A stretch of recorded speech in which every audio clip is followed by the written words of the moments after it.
A recent report just came out regarding Biden's time in office and the investigation over Shireen Abu Akleh, who was a Palestinian reporter of note.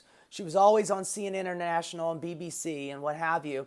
She was a very well-respected reporter in Palestine. She was Palestinian. By the way, she was a Christian Palestinian. That's right, folks. Palestinians can be Christian. Palestinians can be Jewish. Palestinians can be Muslim. Palestinians can be a lot of things. They don't always have to be, evil Muslims. But yet again, I digress. The investigation into Shireen Abu Akleh's assassination.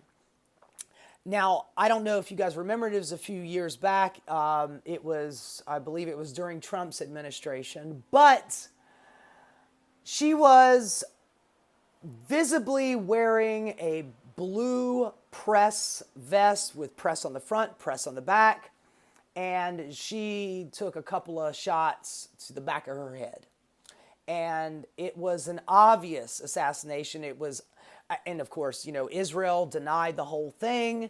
And we screamed and yelled about, we as Americans, not we as, the American government, but a handful of people were yelling about an independent investigation into this.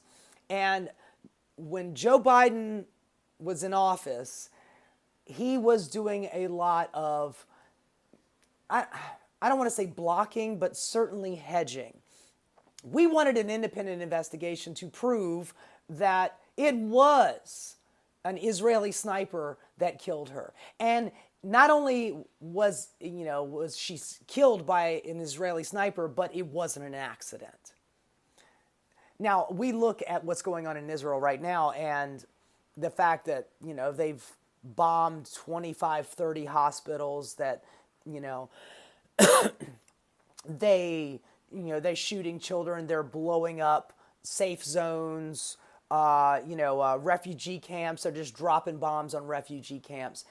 And, I remember that first hospital that Israel, after October 7th, that Israel blew up and then blamed it on some Islamic militant offshoot. That was the last time that they defended or, tried to obfuscate their culpability in the bombing.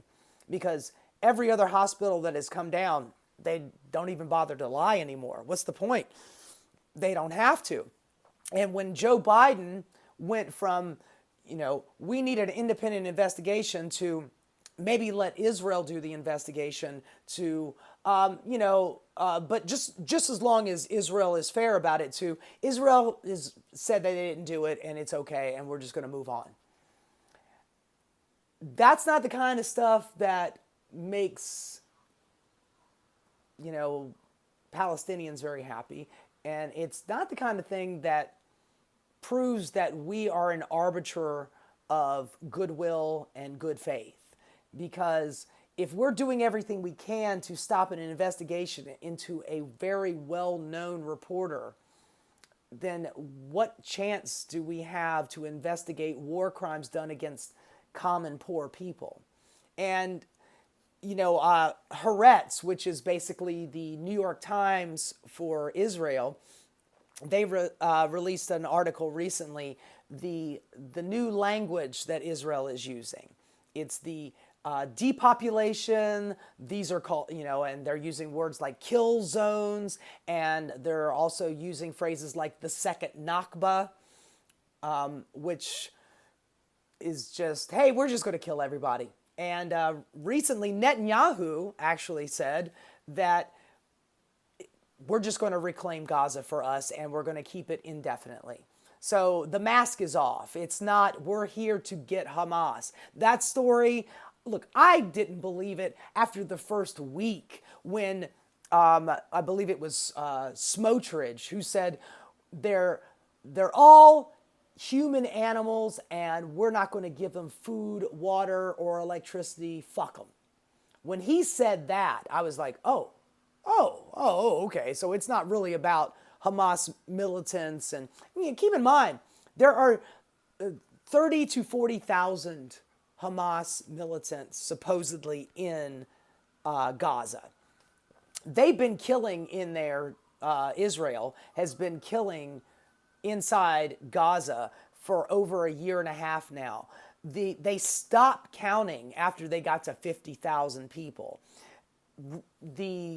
From what reports coming out of, like, when American doctors go there and they come back and they say, yeah, I'm treating kids with bullet wounds to the back of the head and double tap shots to the chest, and they're just straight assassinations, and it's obviously assassinations. And other reports are coming out of the country saying that it's anywhere between 100 to 250,000 dead people, in Gaza as we speak. I mean, you look at the photos of Gaza, and I'm hearing like Smotrich or Ben Gvir or Netanyahu say that they're going to, reduce Gaza to rubble. Dude, it is already rubble. I've seen so many pictures. I saw a video the other day of a little, like a 4-year-old child who is so malnourished, it looks like his eyes are coming out of his sockets. You see the rib cage and the distended stomach, and they've done so far I believe it's like almost 70 days of a full blockade. No food, no water, no electricity, no anything is coming into that country. Nothing. They just drone striked a ship called the Conscience that was on its way to Gaza with food. Just blew that up. This is, I swear to God, it's like somebody in the Israeli government just opened up Mein Kampf to page 28 and go, yep, that's what we're going to do right there. When I see Netanyahu or any Israeli official speaking to the press in English, that is propaganda for us. When they speak in Hebrew to their own people and you see that translated back, you start to get the real language that's going on inside Israel. And it is might makes right, law of the jungle. We are going to kill everybody, and anybody that's left better get their ass to Jordan or Egypt or go out and live in the fucking desert in the Sinai. We want you gone. And when you have, Donald Trump talking about, we're going to own Gaza, and I'm going to put some resorts right there and a Trump hotel, and it's going to be amazing. As long as they get a big old gold statue of me, it's going to be tremendous. It's going to be wonderful. You're going to love it. Smotrich the other day said that he is not going to give up occupying Gaza for the hostages. He just outright said, I don't care about the hostages anymore. And nobody is more aware of that than the Israeli families of those hostages. Now, I don't know if you guys remember this, but it was like a year ago, there were a couple of those hostages that either were released or got out, due to Israel dropping a bomb on probably one of the places that a couple of the hostages were being held. And they came out with white flags, and they were wearing like underwear and white t-shirts, and they got sniped. And those were actual Israel hostages. And when I hear, leaders like Netanyahu or Smotrich say, we're waiting on Hamas to make a deal. Hamas has already offered them at least a half a dozen deals to exchange hostages. They don't care about the hostages. They want Gaza. They want the West Bank. They want a Jewish nationalist, Zionist, I shouldn't say Jewish, I should say Zionist nationalist Israel. That's what they want. They want every other ethnicity gone from the country. It's just going to be just for Zionists. And they will do anything that is necessary or they deem necessary to make that happen. Whether it's starving children, bombing the hell out of tent cities because that's all that's left. If you've ever seen a picture of Gaza, it's just rubble. There's like 90% of all the buildings in Gaza have just been razed to the fucking ground. There is nothing left there. But yet, not only are they continuing the bombing, but Netanyahu is just outright saying, we're going to occupy Gaza and it's going to be indefinite. And Smotrich just saying, I don't care about the hostages. I'm not making any deals. And it doesn't matter how many starving children that we have, that we see pictures of. It doesn't matter. Fuck them. Fuck them. Donald Trump just made a deal with Yemen, and Yemen lately has been doing a blockade of food going to Israel because Yemen said, hey, as long as you're bombing Gaza, we're just going to we don't have a lot of power, but we're going to do whatever we can to make things a little bit more difficult on you. Well, Yemen just made a deal with Trump to say, we're not going to attack any American ships.